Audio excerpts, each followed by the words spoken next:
તો સુરત શહેરમાં એક બાદ એક ભૂવો પડવાનો સિલસિલો યથાવત છે। ઉધના વિસ્તારમાં મસમોટો ભૂવો પડ્યો છે। ઉધના ગામ પાસે મસમોટો ભૂવો પડતા વાહનો ફસાયા છે। ભૂવો પડવાના કારણે પહેલા એક બસ ફસાઈ હતી, થોડી વારમાં એક ટેમ્પો પણ ભૂવામાં ફસાયો। ભૂવો પડવાના કારણે રસ્તા પર ભારે ટ્રાફિક જામના દ્રશ્યો જોવા મળ્યા। રસ્તા પર વિકરાળ ભૂવાના કારણે ભારે મુશ્કેલી સર્જાઈ। સુરત શહેર હવે ભૂવા નગરી બની ગયું છે। ઉધનામાં મસમોટો ભૂવો પડ્યો છે। ભૂવો પડવાના કારણે રસ્તા પર ટ્રાફિક જામ સર્જાય છે। તો ગઈકાલે પણ અનેક વિસ્તારોમાં ભૂવો પડ્યા હતા અને ઠેર ઠેર ભૂવા પડ્યા હતા। આજે પણ એ જ પરિસ્થિતિ છે। ત્યારે સુરતથી સંવાદદાતા ચેતન વધુ માહિતી સાથે જોડાઈ ચૂક્યા છે। ચેતન, ક્યાં છે તંત્રની પ્રી મોન્સૂનની કામગીરી? તંત્ર દ્વારા મોટી મોટી મિટિંગો કરવામાં આવે છે, મોટી મોટી વાતો કરવામાં આવે છે કે પ્રી મોન્સૂનની કામગીરી અમે કરી રહ્યા છે, પણ સ્થળ પર ક્યાંય દેખાતું નથી। હજુ તો આ શરૂઆતી વરસાદ છે। જી ચોક્કસથી ખાસ કરીને સુરતમાં પહેલા જ વરસાદે સુરત મહાનગરપાલિકાની પ્રી મોન્સૂનની જે કામગીરી છે તે છતી થઈ છે। ગતરોજ જે રીતે મોટા વરાછામાં આખો રોડ પર ભૂવા જોવા મળ્યા હતા, ત્યારબાદ સુરતના ઉધના ગામ ખાતે પણ આ જ રીતના મસમોટા ભૂવા જોવા મળ્યા છે। આપણી સાથે મેયર જોડાયા છે। જી મેડમ, આજે પણ ઉધના ગામ ખાતે ભૂવા પડ્યા છે, આખો રોડ બેસી ગયો છે, શું કહેશો?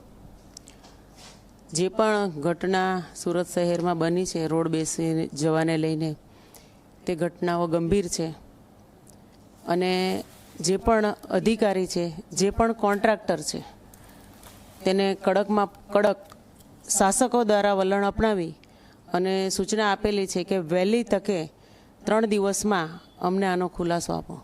મેડમ, મોટા વરાછામાં પણ આ જ રીતે આખો રોડ બેસી ગયો, ઉધના પણ, તો કયા પ્રકારની સોકોસ નોટિસ આપવામાં આવશે?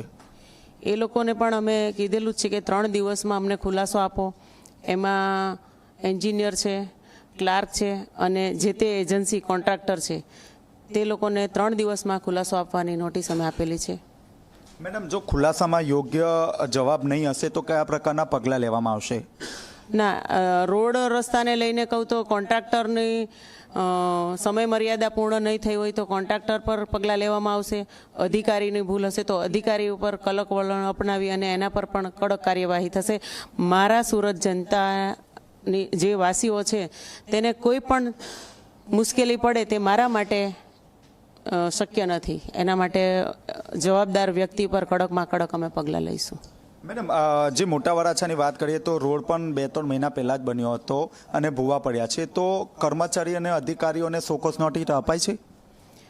હા, એમાં નોટિસમાં ખુલાસો માંગ્યો છે, પણ એમાં એક પ્રશ્ન એ પણ છે કે એ જે માટી જે ધોવાણ થયું છે તેનો ભાગ અમારે સિંચાઈમાં પણ આવે છે। જે પાળો બાંધવાનો છે, પાળામાંથી જે માટી ધોવાય છે, સિંચાઈને ગયા વખતે અમે લેટર દ્વારા જાણ કરેલી હતી અને આ વખતે પણ મૌખિક જાણ કરેલી છે। સિંચાઈના અધિકારી અને એસએમસીના અધિકારીનું સંકલન કરી અને એમને કહેવામાં આવ્યું છે કે જો સિંચાઈને પાળો બાંધવાનો આવે તો સિંચાઈ વહેલી તકે પાળો બાંધે અને સંકલન દરમિયાન એવું કહેવામાં આવશે કે એસએમસીને પાળો બાંધવાનો છે તો અમે વહેલી તકે આ પાળો બાંધી દઈશું, એટલે વારંવાર આ ઘટના નહીં ઘટે। ને મેડમ, આજે જે ઉધના ઝોનની ઘટના બની છે તેમાં સોકોસ નોટિસ આપવામાં આવશે? હા, ચોક્કસ। જે પણ જવાબદાર વ્યક્તિ હશે તેને સોકોસ નોટિસ આપી એનો ખુલાસો માંગવાનો જ છે। એમાં કોઈને છોડવામાં નહીં આવે।